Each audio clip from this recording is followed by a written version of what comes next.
Today is the revision class of diphthong chapter. जो भी हमने हमारे लास्ट क्लास में जितने भी हमने कंप्लीट चैप्टर में दिप्थोंग के पढ़ा है, आज हम वो करेंगे।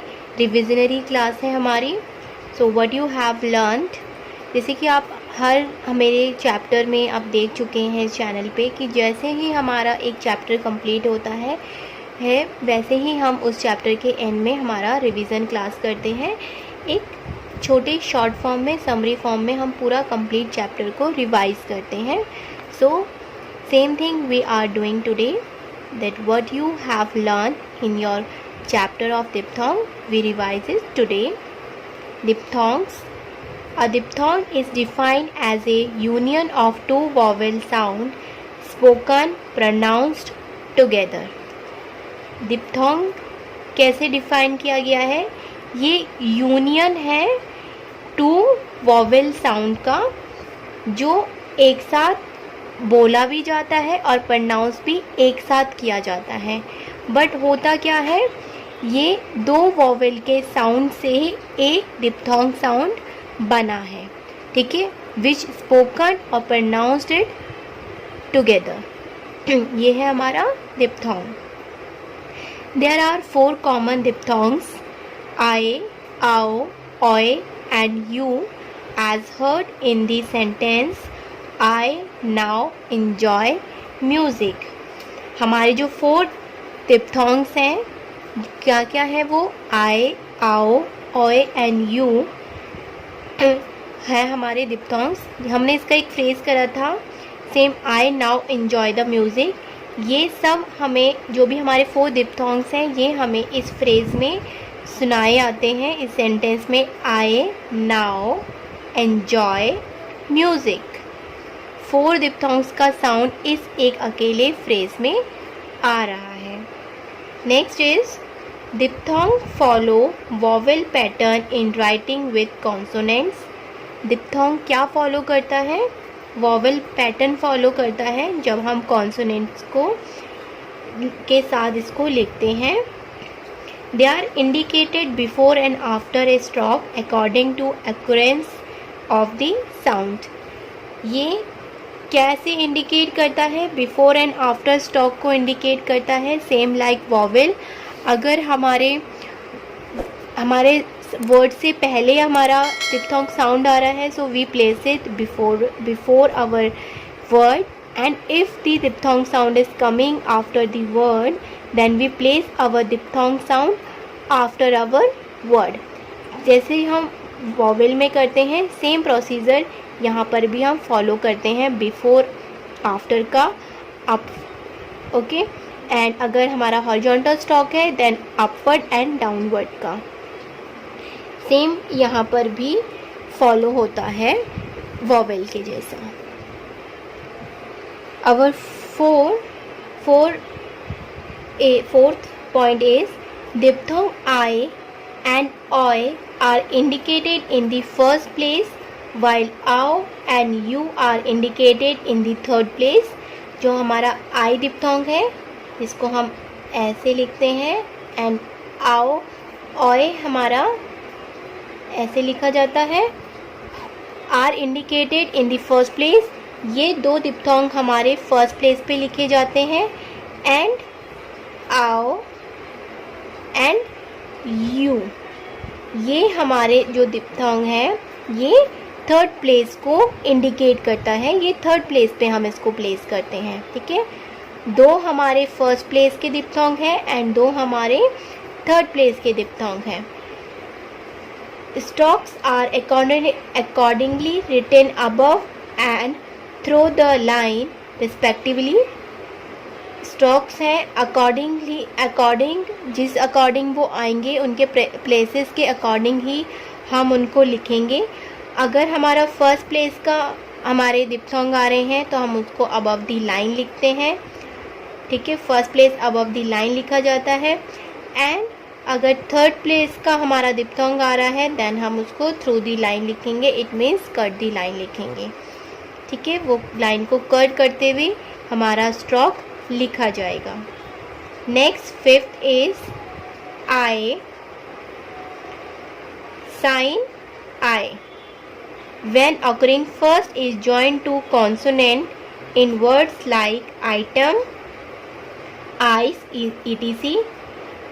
साइन I अगर फर्स्ट आ रहा है तो हम उसको अपने कॉन्सोनेंट वर्ड्स के साथ ज्वाइन कर सकते हैं, जैसे कि यहाँ पे कुछ वर्ड्स दिए गए हैं. How we can join it? Item, I T M, item. ये हो गया हमारा आइटम. आई को हमने ज्वाइन कर दिया हमारे टी के साथ, आई टेम. ठीक है. नेक्स्ट इज आइज, हो गया आइस, आई एंड स, आइस, ETC. ऐसे ही और भी वर्ड्स हैं जो हमारे अगर फर्स्टली आ रहा है आई, उनके साथ ज्वाइन होएगा.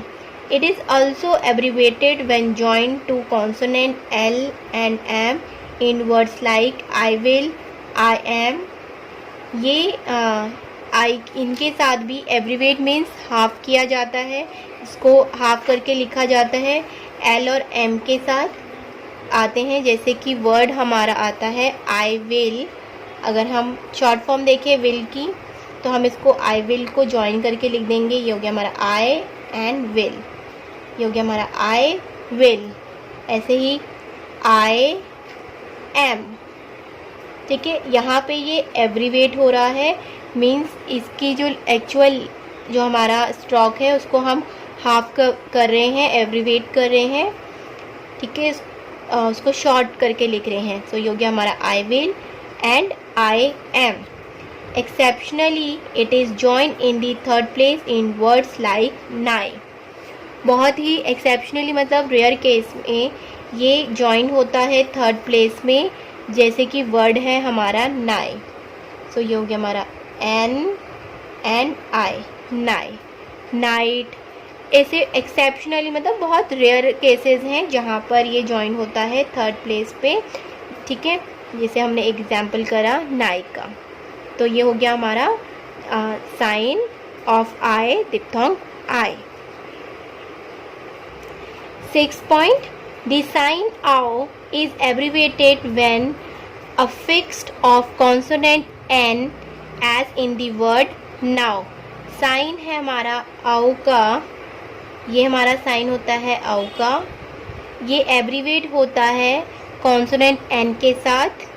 ये हमारा कॉन्सोनेंट n है, इसके साथ एब्रीवेट होकर आता है. जैसे ये हमारा वर्ड है नाउ, ये हो गया हमारा n एंड नाउ. आओ हमारा है थर्ड प्लेस का दिप्थोंग. ठीक है. ये थर्ड प्लेस पे लिखा जाता है. एंड इससे रिलेटेड हमने और भी एग्जाम्पल करे थे हमारे दिप्थोंग आओ के क्लास में. सो जिन्होंने वो क्लास नहीं अटेंड करी है, प्लीज़ आप उसको चेक करिए और देखिए. Sign U is join to a consonant in convenient direction. For example few, issue. जो यू है हमारा दिप्थोंग यू है, वो जॉइन होता है हर कॉन्सोनेंट्स के साथ, जॉइंट होता है कन्वीनियंटली. बट जहाँ पर जिस डायरेक्शन में वो कन्वीनियंटली जॉइन हो रहा है, उसी डायरेक्शन में हम इसको लिख देते हैं. वैसे इसका एक्चुअल जो फॉर्म है वो है सेमी सर्कल, जिसको हम लेफ्ट से स्टार्ट करके राइट पे फिनिश करते हैं. बट जहाँ पर ये जिस कन्वीनियंट फॉर्म में जॉइनिंग हो सकती है, हम इसको उसी की तरफ इसकी फेसिंग कर देते हैं. जैसे कि हमारा फ्यू, ये हो गया एफ, एंड ये हो गया हमारा यू, ये है हमारा फ्यू. Issue, issue. ठीक है. जैसे जहाँ पे इसकी जॉइनिंग हो रही है, हम इसको वहाँ इस फॉर्म में इसको जॉइन कर देंगे. ठीक है. दिप्थोंग यू का भी एक सेपरेट चैप्टर है, हर दिप्थोंग के एक सेपरेट क्लास है. So I request you to all कि आप वो सेपरेट क्लास जाके चेक करें, ताकि आपको और अच्छे से दिप्थोंग समझ में आए, because this is the only revision class. ठीक है. यहाँ पर इतना एक्सप्लेनेशन मैं आपको नहीं समझा सकती, एक सेपरेट क्लास है हर दिप्थोंग की. So I request to all the students, go and check there. Check all the class, जो आपको डिप्थोंग के ही प्लेलिस्ट में आपको मिल जाएगी पूरी कंप्लीट क्लास। ठीक है, सो ये हो गया हमारा आज का revision class of diphthong chapter.